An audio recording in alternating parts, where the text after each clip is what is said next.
Diambil dari kitab Yesaya. Beginilah firman Tuhan. Sesungguhnya hambaku akan berhasil, ia akan ditinggikan, disanjung dan dimuliakan. Seperti banyak orang tertegun melihat dia, rupanya begitu buruk, tidak seperti manusia lagi, dan tampaknya tidak seperti anak manusia lagi. Demikianlah ia akan membuat tercengang banyak bangsa, dan raja-raja akan mengatupkan mulutnya melihat dia. Sebab apa yang tidak diceritakan kepada mereka akan mereka lihat, dan yang tidak mereka dengar akan mereka pahami. Maka mereka berkata, siapakah yang percaya kepada berita yang kami dengar? Kepada siapakah tangan kekuasaan Tuhan dinyatakan? Sebagai taruh hamba Yahweh tumbuh di hadapan Tuhan, dan sebagai tunas yang muncul dari tanah kering. Ia dihina dan dihindari orang, seorang yang penuh kesengsaraan dan biasa menderita kesakitan. Ia sangat dihina sehingga orang menutup mukanya terhadap dia, dan bagi kita pun dia tidak masuk hitungan. Ia tidak tampan dan semarak pun tidak ada padanya, sehingga kita tidak tertarik untuk memandang dia, dan rupanya pun tidak menarik, sehingga kita tidak terangsang untuk menginginkannya. Tetapi sesungguhnya penyakit kitalah yang ditanggungnya, dan kesengsaraan kitalah yang dipikulnya. Padahal kita mengira dia kena tulah, dipukul dan ditindas Allah. Sesungguhnya dia tertikam oleh karena pemberontakan kita, dia diremukkan oleh karena kejahatan kita. Derita yang mendatangkan keselamatan bagi kita ditimpakan kepadanya, dan oleh bilur-bilurnya kita menjadi sembuh.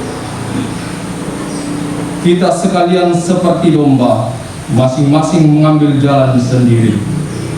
Tetapi Tuhan telah melimpahkan kepadanya kejahatan kita sekalian.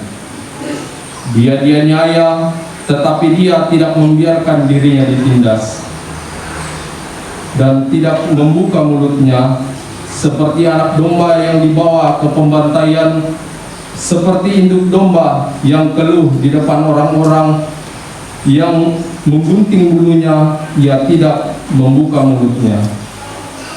Sesudah penahanan dan penghukuman, ia terambil, dan tentang nasibnya, siapakah yang memikirkannya? Sungguh, ia terputus dari negeri orang-orang hidup, dan karena pemberontakan umatku, ia kena tulah. Orang menempatkan kuburnya di antara orang-orang fasik, dan waktu mati, ia ada di antara penjahat-penjahat, sekalipun ia tidak berbuat kekerasan, dan tipu tidak ada di dalam mulutnya. Tetapi Tuhan berkehendak meremukkan dia dengan kesakitan, dan apabila ia menyerahkan dirinya sebagai kurban siri, ia akan melihat keturunannya, umurnya akan lanjut, dan kehendak Tuhan akan terlaksana karena dia. Sesudah kesusahan jiwanya, ia akan melihat terang dan menjadi puas. Sebab Tuhan berfirman, "Hambaku itu sebagai orang yang benar, akan membenarkan banyak orang oleh hikmatnya, dan kejahatan mereka Dia pikul. Sebab itu, Aku akan membagikan kepadanya orang-orang besar sebagai rampasan, dan ia akan memperoleh orang-orang kuat sebagai jarahan. Ini semua sebagai ganti, karena ia telah menyerahkan nyawanya ke dalam maut, dan karena ia terhitung di antara para pemberontak, sekalipun ia menanggung dosa banyak orang dan berdoa untuk pemberontak-pemberontak." Demikianlah sabda Tuhan.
Dari surat kepada orang Ibrani. Saudara-saudara, kita sekarang mempunyai Imam Agung yang telah melintasi semua langit, yaitu Yesus, Anak Allah. Maka baiklah kita teguh berpegang pada pengakuan iman kita. Sebab Imam Agung yang kita punya bukanlah Imam Agung yang tidak dapat turut merasakan kelemahan kita. Sebaliknya, ia sama dengan kita. Ia telah dicobai, hanya saja tidak berbuat dosa.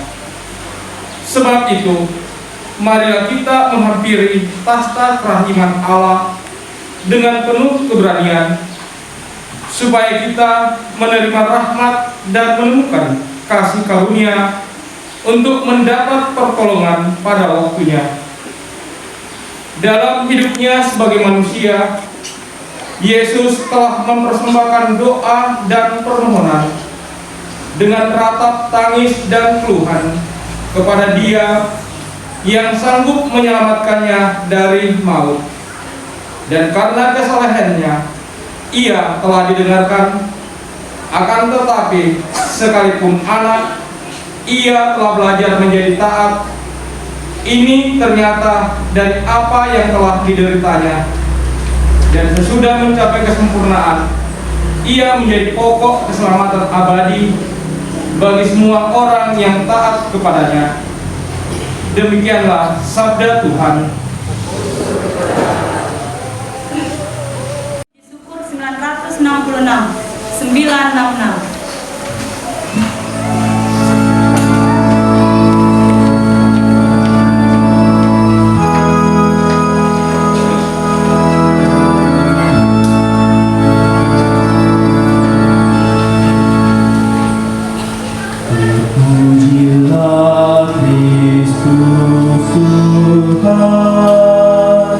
Sang Raja kemuliaan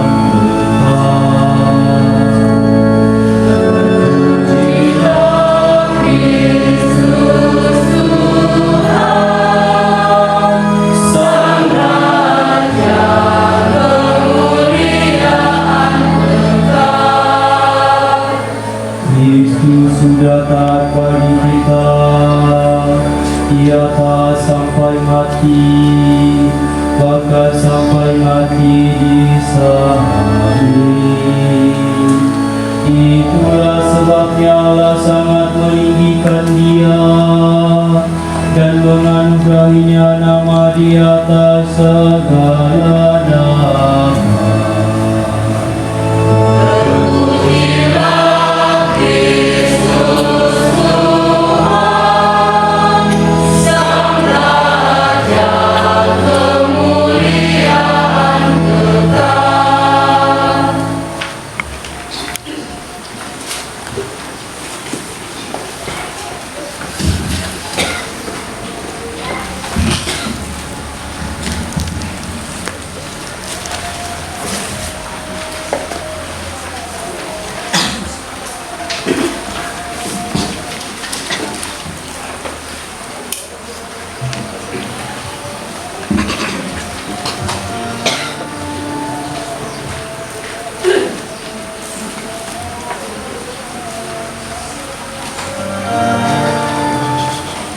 Inilah kisah sengsara Tuhan Yesus Kristus menurut Yohanes.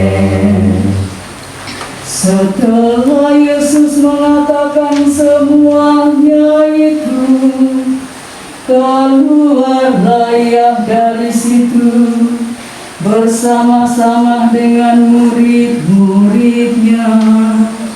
Dan mereka pergi ke seberang sungai Kidron. Di situ ada suatu taman, dan Ia masuk ke taman itu bersama-sama dengan murid-muridnya. Yudas yang mengkhianati Yesus tahu juga tempat itu, karena Yesus sering berkumpul di situ dengan murid-muridnya. Maka datanglah Yudas juga ke situ dengan sepasukan prajurit dan penjaga-penjaga bait Allah yang disuruh oleh imam-imam kepala dan orang-orang Farisi, lengkap dengan lentera, sulu dan senjata. Maka Yesus yang tahu semua yang akan menimpa dirinya, maju ke depan dan berkata kepada mereka, siapakah yang kamu cari? Jawab mereka,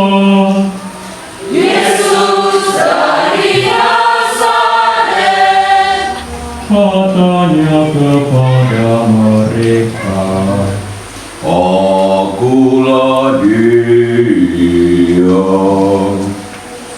Yudas yang mengkhianati Dia berdiri juga di situ bersama-sama mereka. Ketika Ia berkata kepada mereka, Akulah Dia, mundurlah mereka dan jatuh ke tanah. maka ia bertanya pula, Siapakah yang kamu cari? jawab mereka,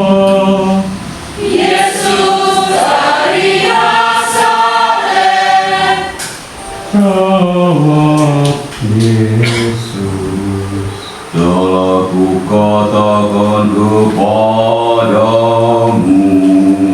Akulah Dia. Jika Aku yang kamu cari, biarkanlah mereka ini pergi. Demikian hendaknya supaya genaplah firman yang telah dikatakannya. Dari mereka yang Engkau serahkan kepadaku, tidak seorang pun yang kubiarkan binasa. Lalu Simon Petrus yang membawa pedang menghunus pedang itu, menetapkannya kepada hamba imam besar dan memutuskan telinga kanannya. Nama hamba itu Markus.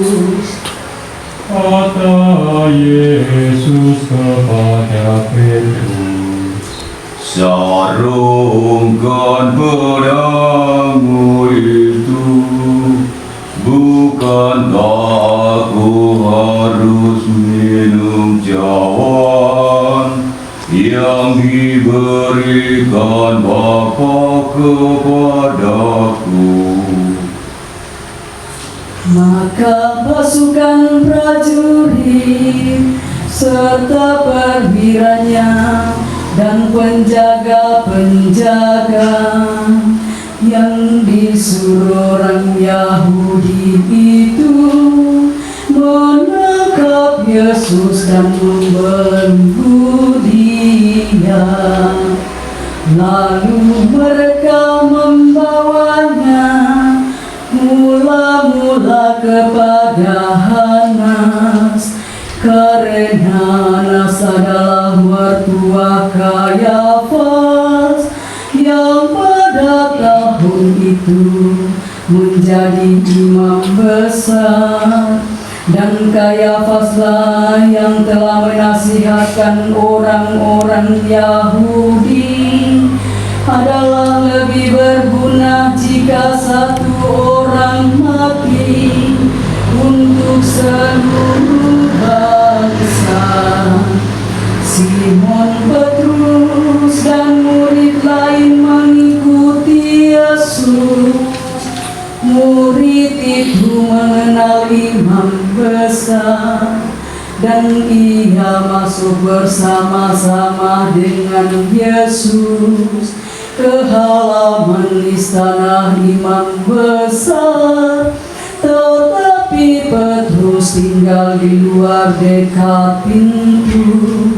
Maka murid lain tadi yang mengenal imam besar kembali keluar bercakap-cakap dengan perempuan penjaga pintu, lalu membawa Petrus masuk. Maka kata hamba perempuan penjaga pintu kepada Petrus,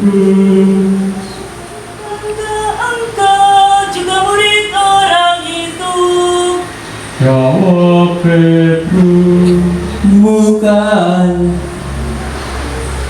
Sementara itu hamba-hamba dan penjaga bait Allah telah memasang api arang, sebab hawa dingin waktu itu, dan mereka berdiri berdiam di situ.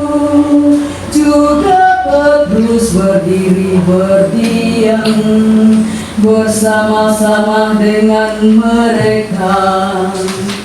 Maka mulailah hamba imam besar menanya Yesus tentang murid-muridnya dan tentang ajarannya.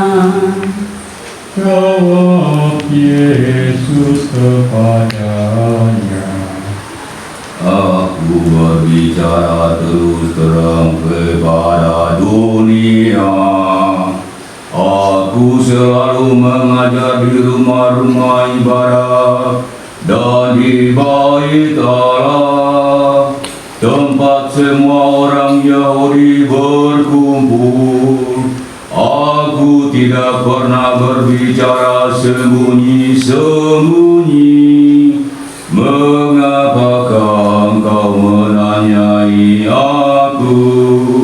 Tanyailah mereka yang telah mendengarkan apa yang kukatakan kepada mereka. Sungguh mereka tahu apa yang telah kukatakan. ketika ia mengatakan hal itu, seorang penjaga yang berdiri di situ menampar mukanya sambil berkata, Begitukah jawabmu kepada imam besar? jawab Yesus kepadanya, Jika kalau kataku itu salah, tunjukkanlah salahnya. Tetapi jikalau kataku itu benar, mengapakah engkau menampar aku? Maka Hanas mengirim Yesus terbalangu kepada Kayafas, imam besar itu. Simon Petrus masih berdiri berdiam. Kata orang-orang di situ kepadanya,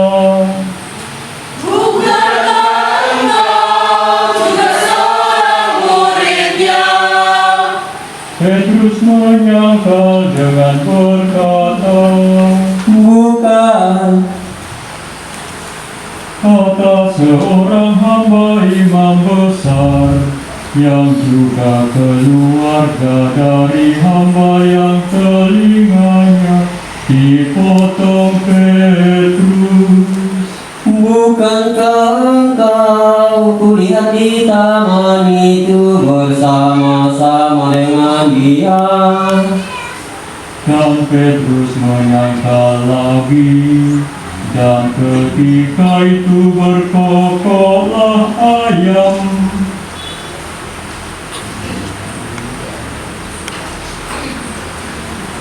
Puji syukur 480, kita nyanyikan ayat 3.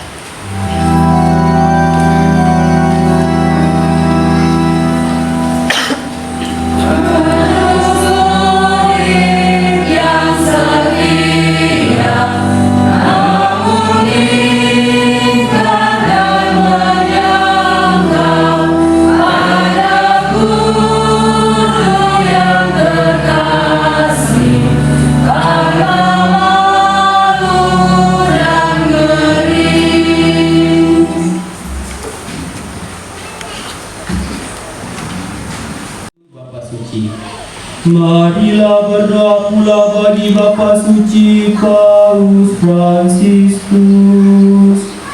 yang sudah dipilih Allah memangku jabatan uskup.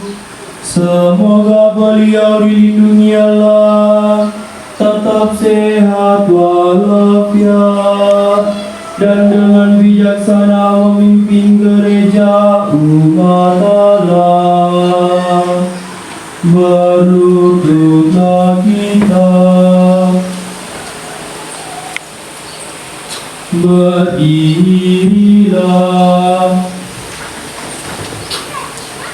Allah yang kekal dan kuasa, segala sesuatu yang ada berdasarkan keputusan-Mu.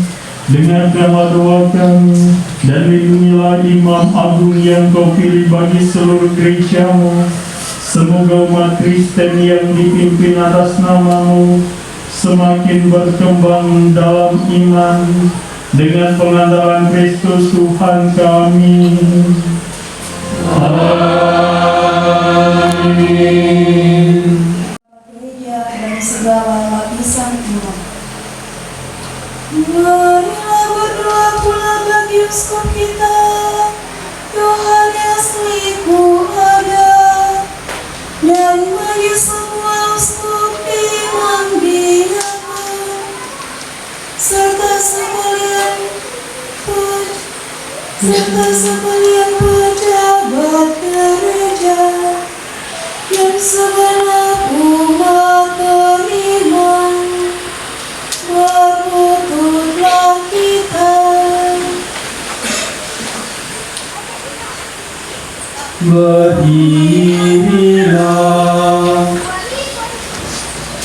Allah Bapa yang kuasa dan kekal, Engkau memerintah dan menguruskan semua orang yang termasuk anggota gereja-Mu, tubuh Kristus. Dengarkanlah kiranya doa kami pada para pelayan-Mu. Semoga berkat bantuan rahmat-Mu, mereka mengabdi Engkau dengan setia, dengan pengantaran Kristus Tuhan kami. Amin. Marilah berdoa pula bagi para calon hakim. Semoga Allah dan Tuhan kita berkenan membuka pintu hati dan budi mereka terhadap sabda serta belas kasih-Nya. Semoga mereka berkat sakramen pembaptisan dilahirkan kembali, menerima pengampunan dosa, dan bersatu dengan Yesus Kristus Tuhan kita. Berlututlah kita. Allah Bapa yang kekal dan kuasa, berdirilah. Allah Bapa yang kekal dan kuasa, Engkau senantiasa memberkati gereja-Mu dengan penambahan anggota-anggota baru. Sudilah memperdalam iman dan pengetahuan para calon baptis, agar layak dilahirkan kembali dari air pembaptisan, serta diterima sebagai putra dan putri-Mu dalam keluarga-Mu, dengan pengantaran Kristus Tuhan kami. Amin. orang yang tidak percaya akan Kristus. Marilah berdoa pula bagi saudara-saudara yang tidak percaya akan Kristus, supaya berkat terang Roh Kudus mereka juga dapat menemukan jalan keselamatan. Berlututlah kita, berdirilah. Allah Bapa yang kekal dan kuasa, bantulah saudara-saudara yang belum mengimani Kristus, agar dengan hidup jujur di hadapan-Mu dapat menemukan kebenaran, sedangkan kami sendiri semoga selalu saling menaruh cinta kasih dan berusaha semakin memahami misteri hidup-Mu, sehingga di tengah masyarakat kami menjadi saksi cinta kasih-Mu yang nyata dengan pengantaran Kristus Tuhan kami.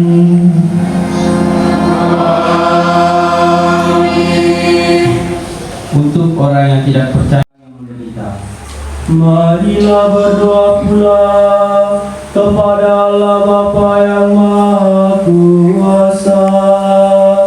Semoga Ia berkenan membersihkan dunia dari segala kesesatan, melenyapkan segala penyakit, menjauhkan kelaparan, membuka penjara, mematakan belenggu, melindungi musafir, menghantar pulang pengungsi, menganugerahkan kesehatan kepada yang sakit, dan keselamatan bagi yang meninggal. Berlututlah kita, berdirilah. Allah Bapa yang kekal dan kuasa, sumber penghiburan mereka yang berduka, serta kekuatan para penderita, dengarkanlah doa semua orang berseru kepadamu, karena tertimpa kemalangan dan sengsara. Semoga mereka semua bergembira berkat belas kasih dan bantuan rahmat-Mu, dengan pengantaran Kristus Tuhan kami.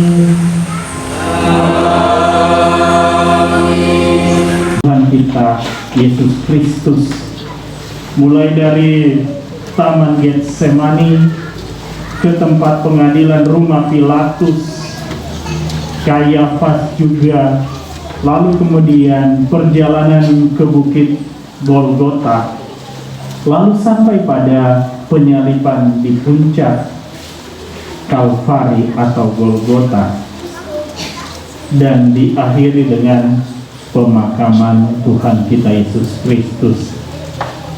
Sebuah peristiwa yang begitu menyedihkan kalau kita pikir secara manusiawi, sebuah perjalanan yang begitu tragis, tetapi rela dijalani oleh Tuhan kita Yesus Kristus dengan tabah, dengan tegar, dengan setia.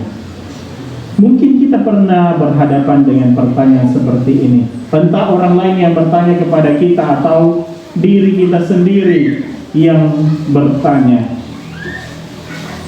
mengapa sih Tuhan itu mau menjalani perjalanan penuh derita? Atau pertanyaan dari orang lain, mungkin ada yang mengatakan, bagaimana mungkin Tuhan itu mengalami penderitaan? Bagaimana mungkin Tuhan itu mengalami peristiwa kematian? Tidak mungkin Tuhan itu menderita, tidak mungkin Tuhan itu mati. Malah ada yang mengatakan, waktu disalib itu sebenarnya bukan Yesus yang disalib, melainkan Yudas yang disalib. Semua itu di dalam terang iman kita, itu adalah pernyataan yang keliru. Tuhan Yesus menjalani setiap detik penderitaannya, perjalanan salibnya dengan setia. Menjadi pertanyaan tadi, kembali lagi yang tadi, kenapa Yesus menjalani perjalanan penuh derita itu? Yang pertama, kita bisa merenungkan begini: Tuhan itu rela menderita, rela mati di kayu salib untuk menunjukkan kepada kita kasih-Nya yang tak terbatas, kasih-Nya, cintanya kepada manusia yang tak terbatas. Kita tentu ingat kata-kata Yesus, tidak ada kasih yang lebih besar daripada kasih seorang yang menyerahkan nyawanya demi sahabatnya. Tidak ada kasih yang lebih besar daripada kasih itu. Dan Yesus bukan hanya mengatakan itu, mengajarkan itu. Tuhan tidak hanya mengatakan kasihilah sesamamu, kasihilah Tuhan Allahmu dengan sepenuh hati. Tidak, Yesus menunjukkan kasihnya itu lewat tindakannya. Dan kasih itu tidak hanya setengah-setengah saja, tetapi menunjukkan kasih yang tak terbatas. Yesus rela mati demi manusia, agar manusia selamat, agar manusia bisa dibebaskan dari dosa. Dalam bacaan pertama tadi kita mendengarkan pernyataan Nabi Yesaya. Sesungguhnya dia tertikam oleh karena pemberontakan kita. Dia diremukkan oleh karena kejahatan kita.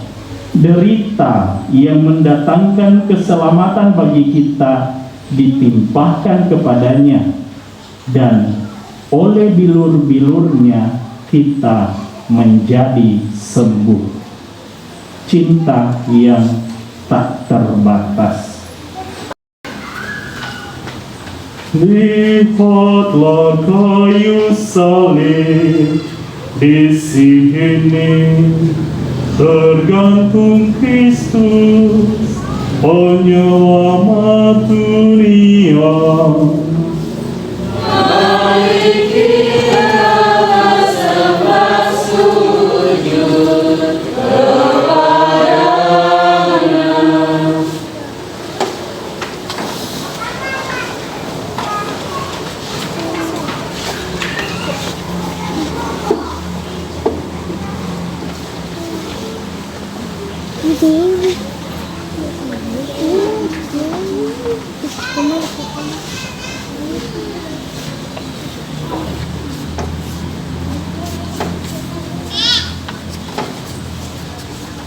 Lihatlah kayu salib di sini, tergantung Kristus, penyelamat dunia.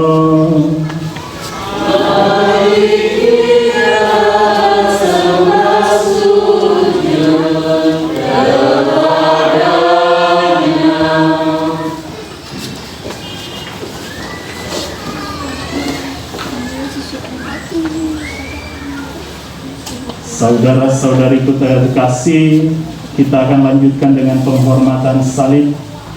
Kita berlutut atau membungkuk di hadapan salib Tuhan.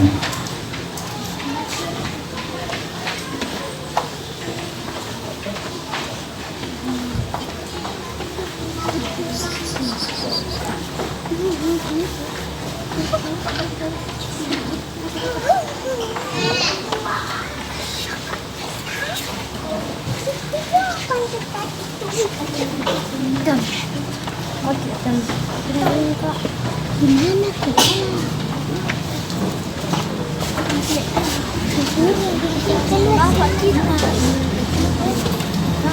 Keluar.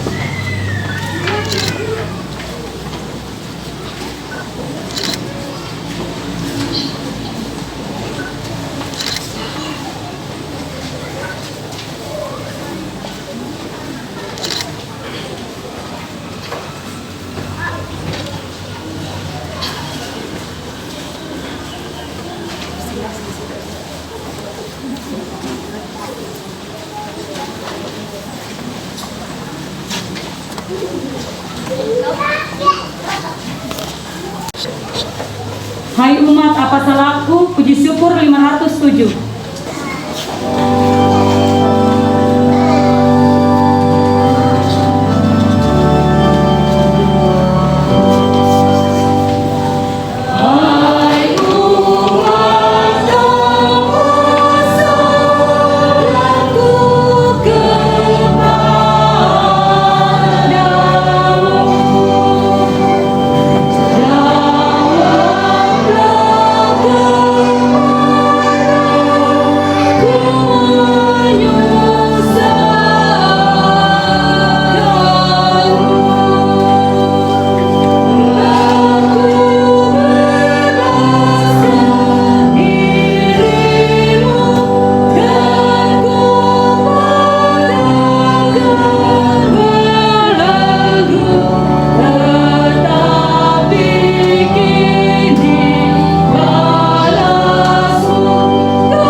Puji syukur 420 tiada aku pantas.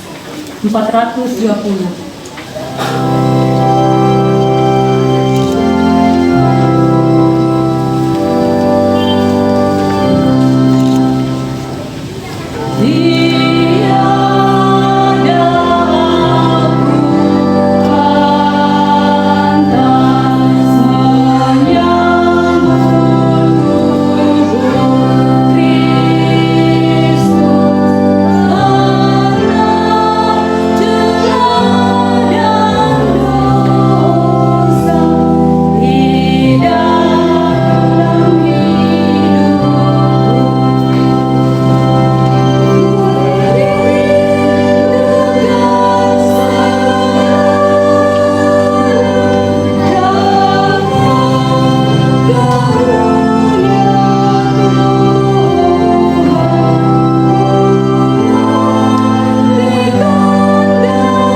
Aku rindu akan Tuhan, puji syukur 423.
Dari terkasih, sekarang tundukkanlah kepalamu untuk menerima berkat Tuhan.